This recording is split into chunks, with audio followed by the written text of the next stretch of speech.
Aktualac.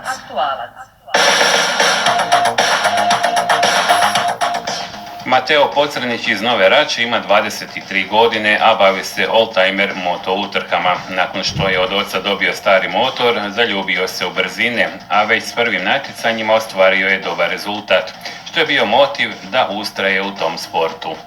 Ja vozim oldtimer cestovne moto utrke, tim sam počeo 2015. godine, sve je to krenulo jako brzo i neplanski, možda 2 tjedna prije utrke u Novoj Rači, ja sam tad bio klinac 16 godina, imali smo neki stari motor kojeg je tata vozio nekad davno prije, on je stajao u garaži, tata je pitao kao jel želiš ti možda probati to voziti, ja sam do tada igrao nogomet i rekao pa mogu bi ja to probati. Moja prva utrka u Rači je bila takva da bilo nas je samo 3 u klasi i evo ja sam znači zbog toga imao sam sreće tako da sam završio 3. Ja sam osvojio svoj prvi pehar.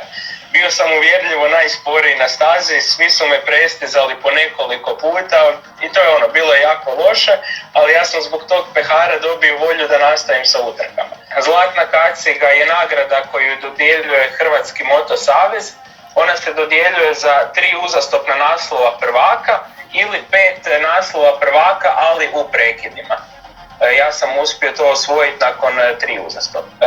Na stazi sam u punoj opremi, kaciga, rukavice, čizme, kožni kombinezon.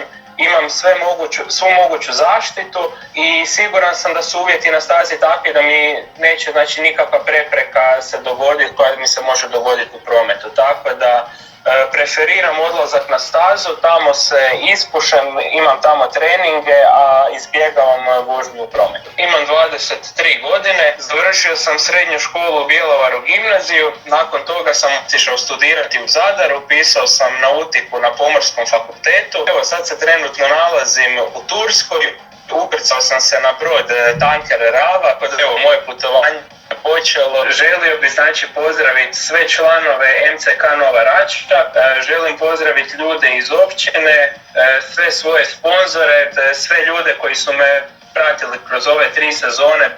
Imao sam stvarno jako puno podrške i to mi jako puno znači. Obitelj, prijatelji, svi koji me prate i vas tu u studiju i režiji. Aktualac.